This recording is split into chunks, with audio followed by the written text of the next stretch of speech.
This is ESPN Radio.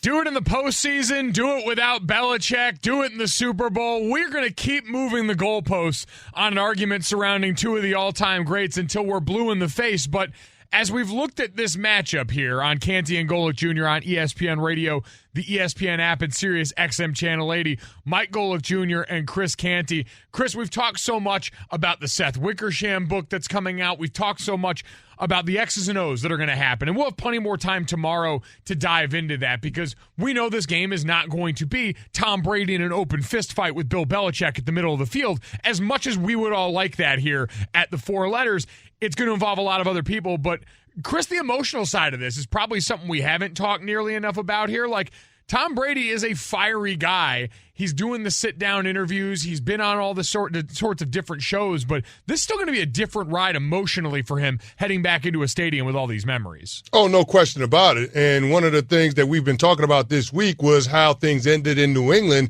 and Bill Belichick not meeting with Tom Brady and actually breaking up via phone call. Like, I mean, listen, this is one of those situations. They've been in a long-term relationship working together for 20 years, and that's the way that Bill Belichick chose to end it. Even Robert Kraft had Brady come over to his house and them have a conversation before Tom decided to ultimately leave in free agency. So, yeah, I think this game represents an opportunity for closure for both parties and a certain degree of finality for Tom Brady, because it's all good to go down to Tampa and win a Super Bowl in year one, but actually rolling up in Gillette Stadium, getting off the bus, and walking to the visitors' locker room is going to be something completely different. And you best believe that Brady's going to go through all the fields leading up to kickoff in that game on Sunday night. Yeah, I thought this was interesting. Mark Tauscher, who does a great job hosting an ESPN in Wisconsin, was on with Freddie and Fitzsimmons and talked about some of those emotions that we can expect to see from Tom Brady going into Sunday night. There's going to be a ton of emotion.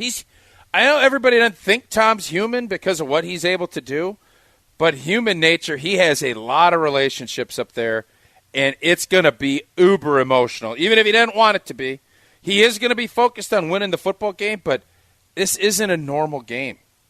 Adele did the open for this game on NBC.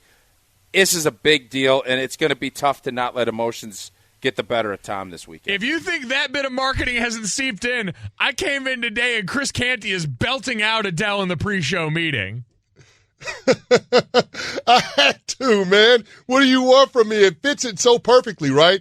All the lyrics from the song seem like they encapsulate all the emotions that are going to be felt on both sides of this thing, man. You're talking about being able to have success at the highest level of the sport for over 2 decades. So to think that Brady and Belichick won't feel some kind of way knowing that they're going head-to-head against one another, you're out of your mind.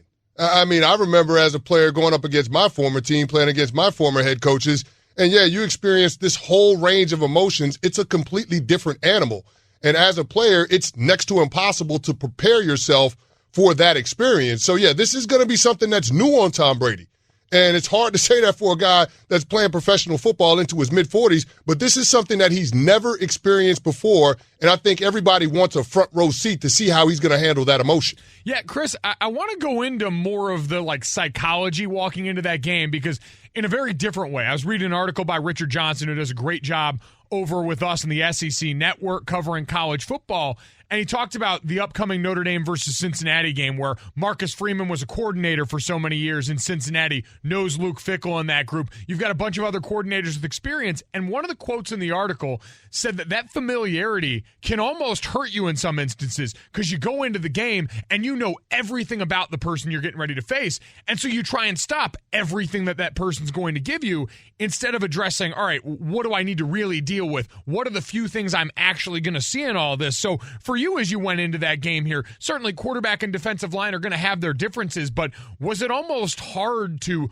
go in knowing as much as you did about the guys that you were going to play against in that way? No, it actually helped me. Having that familiarity with the personnel and the scheme I was going against, having practiced against it every single day, that was something that I used to my benefit, and I was able to exploit that and make plays. Like, there wasn't a time where I went back to AT&T Stadium where I didn't dominate the Dallas Cowboys offensive line, where I didn't hit Tony Romo upside the head about 11 times. Like, that's what it's going to be. That's what it was for me. It'd be interesting to see what it's going to be like for Tom Brady, knowing that he's going up against the greatest defensive mastermind that football has ever seen and the greatest coach in the modern era. So I'm interested to see the chess match at the line of scrimmage pre-snap between Belichick and Brady, knowing that the Patriots defense is going to disguise everything that they do, knowing that they're going to try to make Tom Brady beat them left-handed. Like, it's going to be exciting to see how Bill Belichick tries to neutralize what he believes the strengths of Tom Brady and that Buccaneers offense are. So I'm excited about it. I know that emotion is going to play a part in the results that we're going to see. And for fans to think that that won't be the case is giving Belichick and Brady a little too much credit. Yeah, I think we do have to remember, and Mark Tauscher said it the best, they are human. As much as it has felt like a cold, robotic winning machine, we kind of saw at the end of Tom's time here the humanity of this entire situation poke out and try and rear its head into this spot. I think the most interesting part, Chris, on the football field, where what you said is going to rear up, where these two and how they go up against each other is going to be in all the situations, right? Because that's where I think so many people, outside of, the accusations of videotaping certain things came into play, most people thought the advantage for the Patriots was winning in situations here. We always heard about Belichick's defensive approach. We talked about how they would win the middle 8, those 4 minutes going into the half, the 4 minutes coming out of halftime. Like, I feel like those small instances of football, 2-minute drill, things like that, where the Patriots and Tom Brady with Bill Belichick and him used to walk into every game with such a huge advantage. Now you got those brains going against each other in a way that's really exciting for football nerds. No question. I mean, a part of why they did so much winning was being able to dominate in situational football, being able to book in the half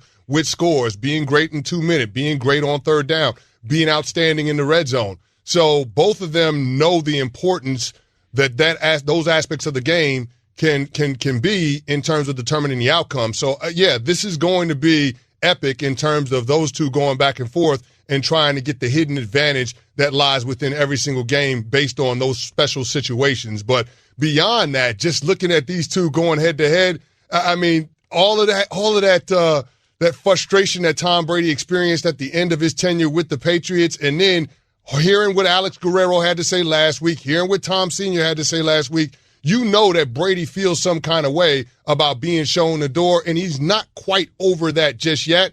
That's why you start hearing different things coming out of his camp leading up to this game. So I'm fascinated to see what it's going to look like on Sunday night. I don't know that anybody knows quite how this thing is going to turn out. I think Tampa will win the game, but I'm not going to say that with my chest just because we know how great Bill Belichick is. Yeah, I think it is a good reminder that we have heard from the Tom Brady Committee of Representatives in public. Bill Belichick at this point opting to talk with his fists once we get to game day, apparently. Now, we'll get plenty more on that, and we want to hear from you. Be a part of Candy and Golick Jr. Nation on the Dr. Pepper call-in line. Hit us up, 888-SAY-ESPN. That's 888-729-3776. ESPN Nation is presented by Dr. Pepper. College football is back, and so are the fans. Return to glory with Fansville by Dr. Pepper, the one fans deserve. And we got a lot to get to coming up in the show with you guys today. It is Thursday. We got Thursday Night Football coming up. And we got an interesting matchup here between the Bengals and Jags. Now, on paper, I understand what that matchup is. But we've also got two former number 1 overall picks. So we're going to talk to Ben Baby, our ESPN Bengals reporter, and Mike DiRocco, our ESPN Jags reporter, who co-authored an article about the one interesting tie that binds both of these quarterbacks. We'll also hear from Stanford Steve, get your money right for this weekend, and Field Yates, our ESPN NFL insider, as well on that front. Coming up next, though, we will also hopefully get to talk to Deion Branch, former Patriots wideout, who saw Tom Brady at the beginning of all of this. And, Chris, I think that's one of the parts of this that was most interesting when we talked about what came up with Seth Wickersham and the book he's got coming out was hearing about Tom Brady in the early days when all of a sudden at one of those Super Bowls, he's down on Bourbon Street and realizes, oh, bleep, I'm famous now. People are going to start to treat me different. And I think that shaped a lot of what we saw with him. Yeah, and you see Tom Brady making the adjustment to fame and being an established quarterback in this league, but there's also the element of frustration from Tom Brady that Bill Belichick's relationship with his quarterback didn't evolve throughout the years and all the successes that they had. Tom Brady felt like he earned a certain degree of respect, a certain level of treatment that he just never got, and I think that's ultimately what opened the door for him deciding to go down to Tampa Bay and to leave the organization that he was a part of for 20 years. Like, it comes down to a respect factor. Like, he was tired of taking the pay cuts and not having a say in personnel, not having a say in the overall direction of the organization.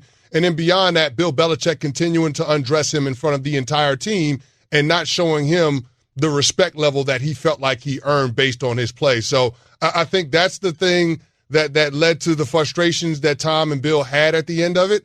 And I'm excited to hear more about it from Deion Branch, somebody that was there at the infancy stages of the Patriots dynasty. I will say what makes this whole matchup even funnier, too, is the fact that where Tom landed, like Bruce Arians and that team down there seemed very content to publicly show everybody, we're going to treat Tom the way you weren't willing to.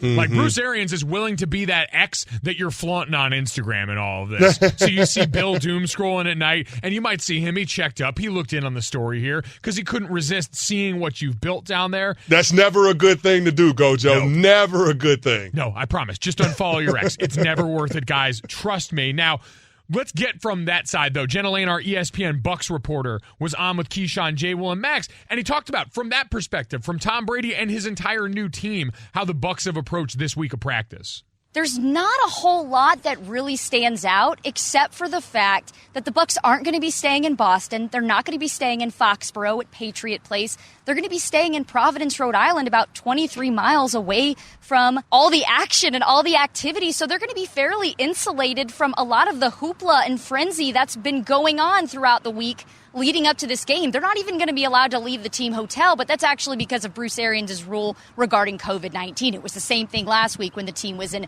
Los Angeles. But other than that, their preparations have been pretty typical for them, aside for the fact that there's just a whole lot more media that's out here and a whole lot more questions about Tom and Rob Gronkowski's return to Foxborough. Chris, the funny thing is I don't feel like that's going to bother this team all that much, considering, and we heard this a lot in the NBA about LeBron James-led teams, where for guys, there's a learning curve, even the star players, on how you deal with all the attention that comes with playing with that player. The Bucks players found this out last year dealing with Tom Brady and all the scrutiny that comes with having that guy on your team. Oh, yeah, everything gets magnified for them. I don't know how much this matchup is going to affect those other 52 guys on that team. You know, with Tom Brady, this is going to be different. Now, if Rob Gronkowski ends up playing, it'll be different for him too. But the rest of the Tampa Bay Buccaneers, this is just another road game for them, right? They're showing up in Providence, Rhode Island. They're going to stay there. I stayed at the hotel that they're staying at. There's a great Fleming's downstairs in the lobby of the hotel. There's a Capitol Grill not too far away. So, I mean, great restaurants. You get your pregame meal and you go on about your business. You go to the stadium. So I don't think it'll be too much of an adjustment for them. But in terms of, you know, what Tom Brady's going to be going through, this is going to be a huge emotional event for him. Like, this is not something that he's ever experienced before, walking into Gillette Stadium as a visitor. This is the stadium that had a parking spot for him right out in front. So, I mean, this is just something completely different. Like, the crowd, how they're going to treat him, there's anxiety about that as well. So this is not just a run-of-the-mill regular season game for Tom Brady because he spent so much time in this one place. So much time in this one place. So coming up next, as we get ready for this reunion of sorts, let's make it even bigger. Let's get a former Patriot in here in Deion Branch. You can weigh in on Tom Brady that he saw then way back in the early 2000s and how he might react now. We'll get to that coming up in about 30 seconds here after this word from DraftKings. It's been a great start to the NFL season, and it's only getting better at DraftKings, the official daily fantasy partner of the NFL. DraftKings is putting new customers in the center of the action with a free shot at millions of dollars in total prizes. Get in on that action now. It's simple. Just pick your lineup, stay under the salary cap, and see how your team stacks up against the competition. Feel the NFL action like never before with a free shot at millions of dollars in total prizes. DraftKings is safe, secure, and reliable. And the best part is, you can deposit and withdraw your cash whenever you want. Download the DraftKings app now and use code CJR. This week, new customers are going to get a free shot at millions of dollars in total prizes. Enter code CJR and get a free shot at millions in prizes, all with your first deposit. That's code CJR only at DraftKings, the official daily fantasy partner of the NFL. Minimum $5 deposit required. Eligibility restrictions apply. See DraftKings.com for details. Tom Brady talking about his return to New England. Listen. What will that be like, Tom? What will it be like? I know exactly how it's going to be like. But That's interesting. You've internalized what it'll feel like. Oh, yeah, I know. I can envision everything. What will it be like for Tom Brady? Canty and Golick Jr. here on ESPN Radio. For more on that, we head to the Goodyear Hotline to talk to former Patriots wide receiver and Super Bowl MVP Deion Branch, who joins us now. Deion, how you doing? Hey, what's up, Mike? What's up, Chris, man? Thank you guys for having me. No, we appreciate you giving us some time. It's a busy week for a lot of former Patriots because, Dion, this is an organization that doesn't give us a lot coming from inside to the outside world here. So take us inside if you can. Tom Brady was a guy you knew as a teammate early in his career here. So what do you think this is going to be like for him walking back into this place? Man, it's going to be different. Everybody's anticipating the whole build-up, and, this entire week is actually making it even more extravaganza, I think overall Tom is having an emotional roller coaster right now. Here's a place where he spent 20 years of his career and just gave his all to the organization, to the community, and now he's coming in as an actual visitor now. So it's going to be totally different. The outcome of the game, I don't know. I have a eerie feeling that I think that Tom will go out and have a decent game, but I think the Patriots are going to somehow pull this game off. With all this stuff that's invited with it. It's just a different scenario. And, a guy I had an interview yesterday, and they asked me, like, how was it for you? Well, it was a little different for me because I returned back to the team. It was a little different when the Patriots came out to Seattle when I was there. That entire week, it was just so much build up for myself playing against my former teammates. And the guys were all in as far as just trying to go out and get the win for me. But it was just a regular game for those guys. It meant something totally different for me, though, to go against my former teammates. No bad taste in my mouth that I was traded. It was just that I wanted to go out and perform and just, show the guys this is what you're missing, by trading me to this team. And I think that is one of the biggest things that Tom is going to display. The team always known what type of player he is, and the entire world does. But never playing against him. This is going to be totally different for our defense. You get the opportunity now to take a shot at the greatest quarterback to ever play the game. And, hopefully they get their chances and they'll have an opportunity here and there. But we'll see what happens throughout the course of the game, though. DB, what's it going to be like for you on Sunday night watching this game? Your former quarterback going up against your former team and your former head coach. I'm sure a lot of Patriots fans will be in conflict because of all the great things that Tom has done for that organization. What's it going to be like for you personally sitting down to watch this game?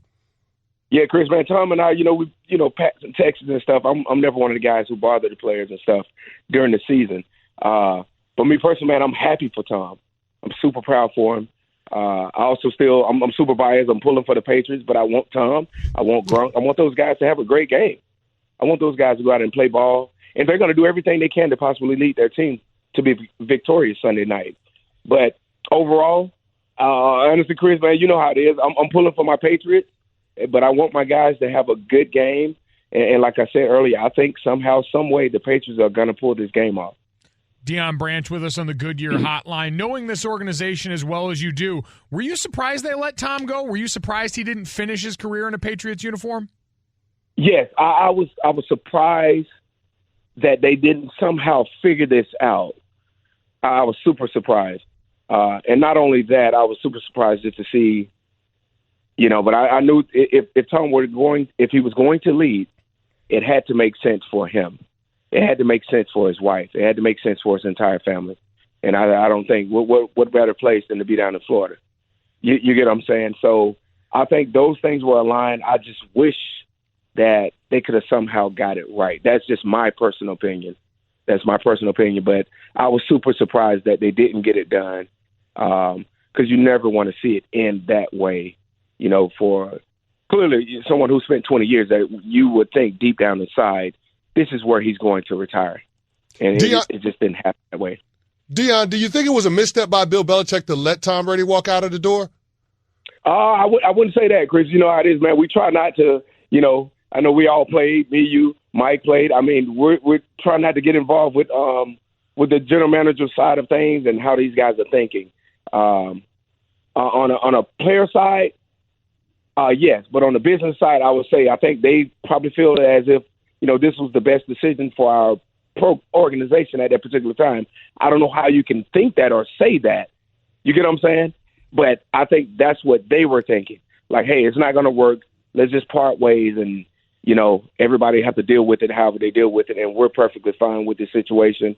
And I'm sure Tom and his family was super okay with the situation as well.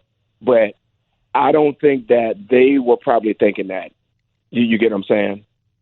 Absolutely. And listen, these aren't easy decisions. It certainly would have gone against a lot of what this Patriots organization has always been about when it comes to a lot of these roster moves. No doubt about it, though, it's going to be an exciting weekend. Dion, enjoy the game. We know there's going to be a lot of emotions for all you guys that were a part of this team and a part of this dynasty. We appreciate you giving us some time today. Yes, sir. Appreciate you, Mike. Appreciate you, Chris. Fellas, y'all take it easy.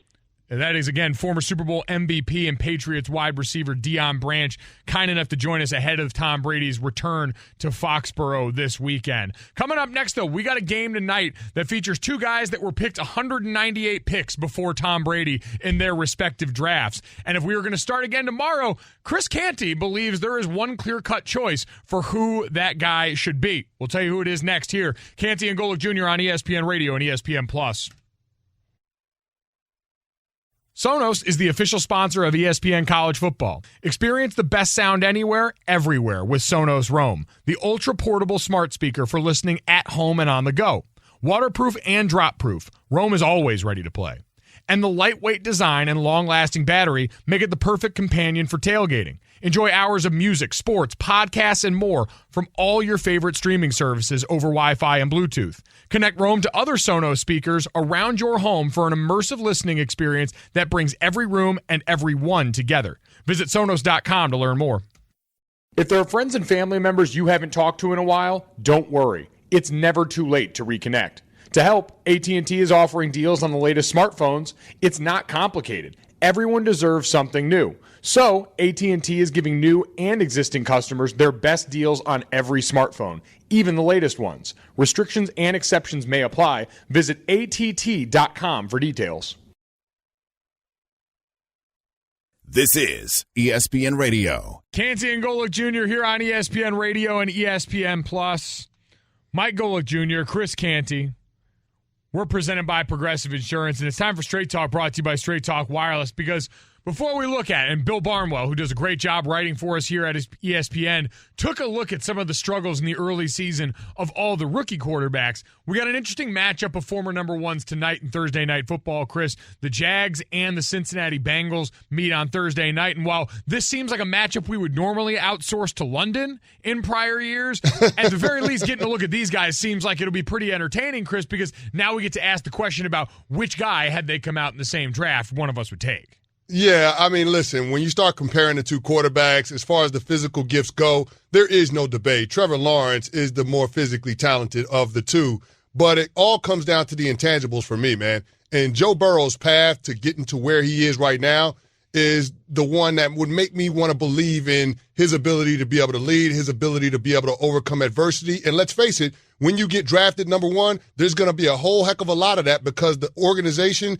that you get drafted to and the supporting cast that's going to be around you is going to leave a lot to be desired. And so how you're able to deal with that is going to determine whether or not you're able to develop to realize your full potential.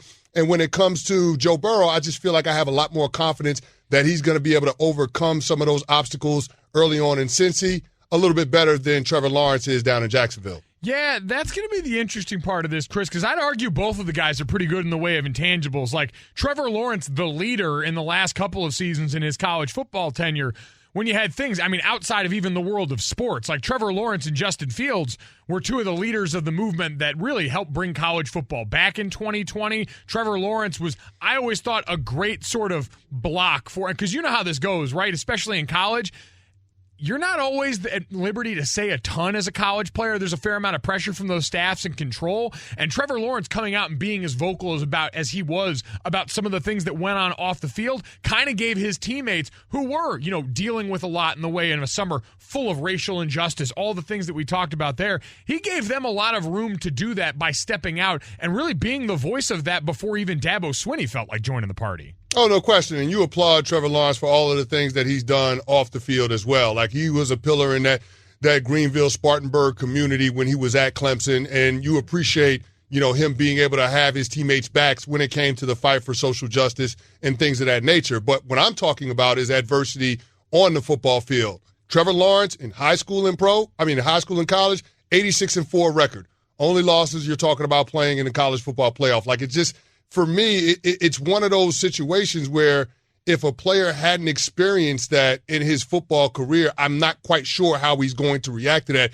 He's about to tie the most losses that he had in high school and college in week 4 of the NFL season after Thursday night. Like that's going to be a shock to the system no matter how you look at it. And so seeing how he responds is still a relative unknown. But when it comes to Joey B, I mean, we've seen this kid go through it. I mean, you saw him get cut in half in his rookie season and then bounce back to be ready to start in his sophomore campaign. Like, just seeing how he was able to bounce back from that loss in Chicago and go into Pittsburgh and get a win against a tough AFC North opponent and a tough AFC North defense. Like that, those things show me that Joey Burrow is one of those guys that's got that toughness, that mental makeup that's going to allow him to have success. All he needs is the requisite experience, which he's getting on the job right now with the Bengals. Yeah, I mean, if you look through 3 games of their career, it's not really all that comparable. Now, the Bengals went LL tie through 3 games last year, which Joe Burrow really got the full Jags experience in the first few weeks there, but he was never below 60% as a passer in those games. He had 2 games over 300 yards in that spot,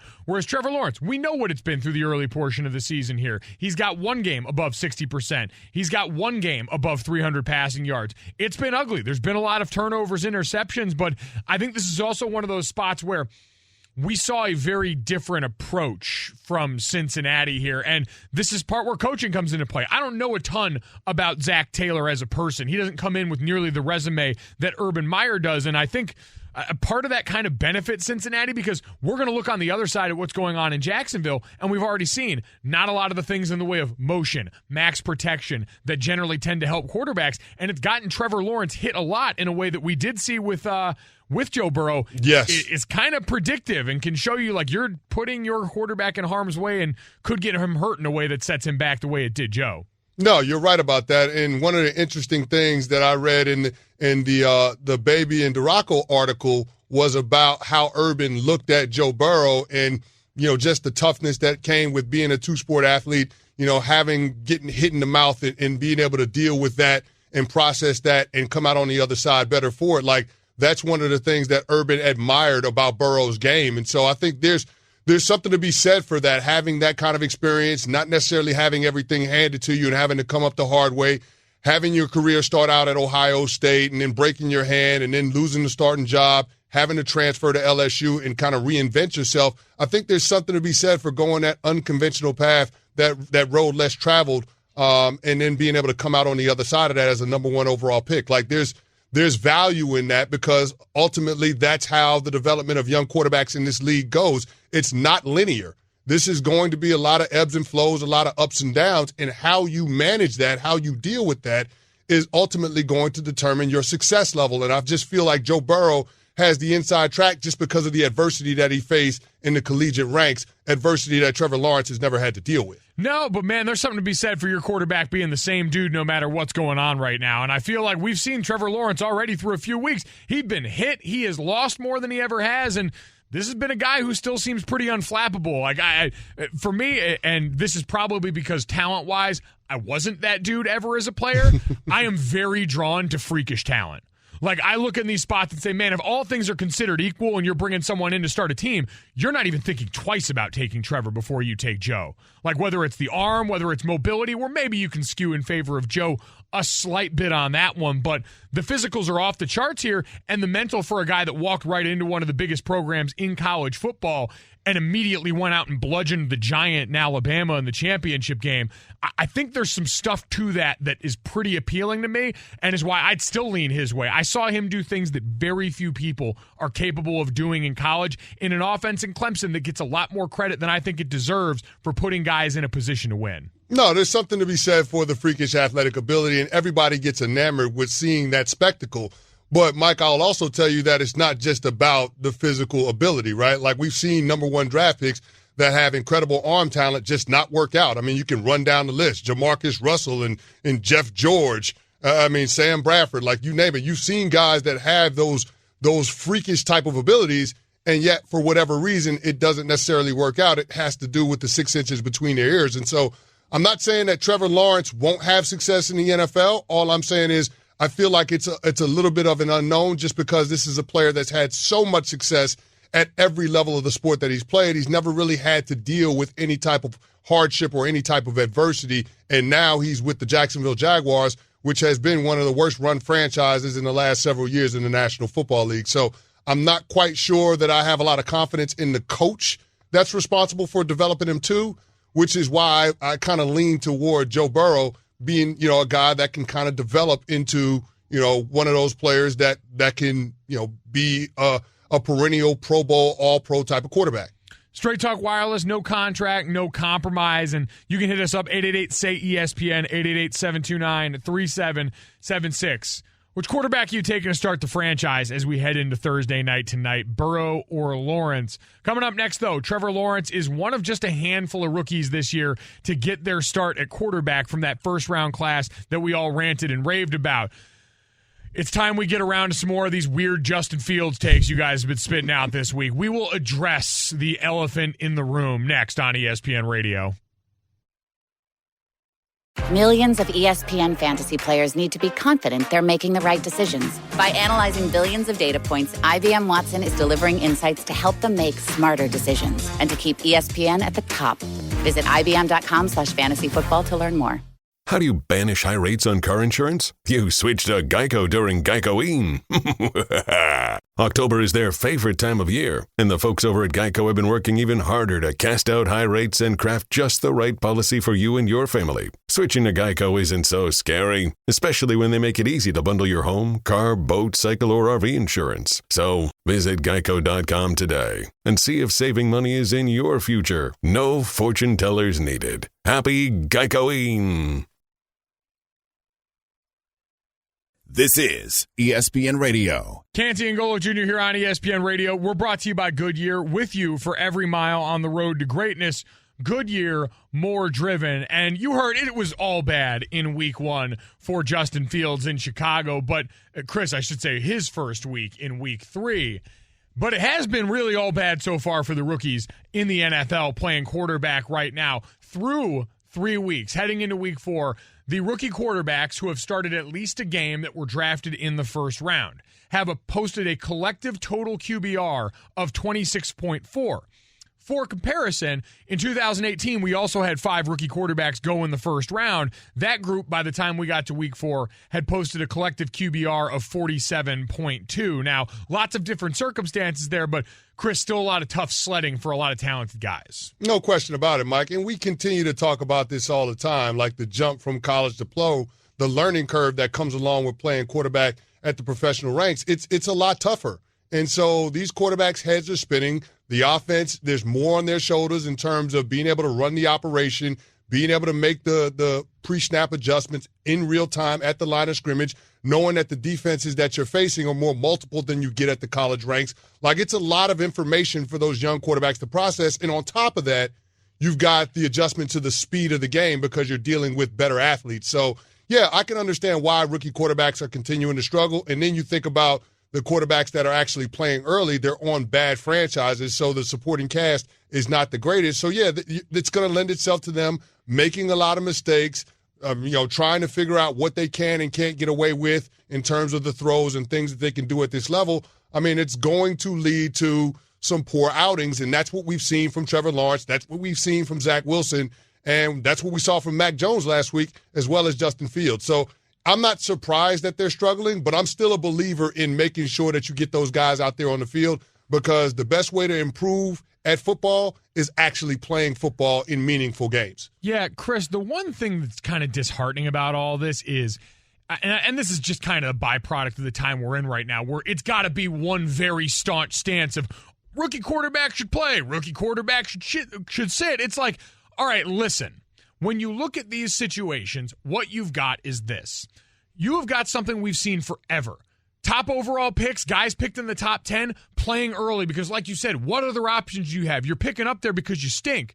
In general, if you consider rookie quarterback, it probably means that you're a team like the Niners who can go out and actually win football games, that you've got something else meaningful in front that you've planned out for the future. Like, yeah, that's great. I'm sure these teams would rather not suck, but here's where they are. They're not very good, and so we've seen tons. I mean, history. This isn't some new phenomenon of the college-age quarterbacks we've got now coming from spread offenses. This is something we've seen time and time again. And so to all of a sudden act surprised that, yes, it's hard for even good players on bad teams to have success seems weird. And it's all centered, I think, largely around Justin Fields and what we've seen, a battle versus, hey, people being critical of coaching, which seems like a rarity at times, versus being critical of player that some people want to make it sound like is something we can't do. Mike, see, when we start talking about the Justin Fields situation, I think that's a little bit different or more isolated than Zach Wilson, Trevor Lawrence, or Mac Jones, because with Justin Fields, it doesn't feel like the organization had a plan on how they were going to develop him and how they were going to use him in his rookie season. It seems like Andy Dalton was going to be the guy all along, and that if Justin Fields were to play, he's going to have to step into the offense that Andy Dalton was running, where it should be building an offense around what Justin Fields does well and seeing what the kid can do with his natural gifts, all the while trying to build in guardrails to protect him against what we saw in Cleveland this past Sunday when he gets hit 15 times and sacked 9. So I'm more critical of the organizations that don't look like they have an actual plan in place or an offense in place that takes advantage of the physical gifts that the quarterbacks that they draft have. It's okay to criticize Justin Fields and say there were things he didn't do great, as long as you acknowledge that that game plan was, in fact, boo-boo. Coming up next, though, Aaron Rodgers has been anything but to start the season. Is he an MVP? It was a stunning fall from grace. Did it concern you that a number of tests weren't working on Theranos' devices? Her story, unbelievable. Her voice, unmistakable. I know that we made so many mistakes. The strange saga of Elizabeth Holmes continues. I'm Rebecca Jarvis, and I've been reporting on the case of Elizabeth Holmes for more than 5 years. And now that she's finally going to trial, we'll be following the case and Elizabeth every step of the way. She's a big risk taker. I think she's willing to roll that dice. The Dropout is back. Listen now and every Tuesday during the trial wherever you get your podcasts.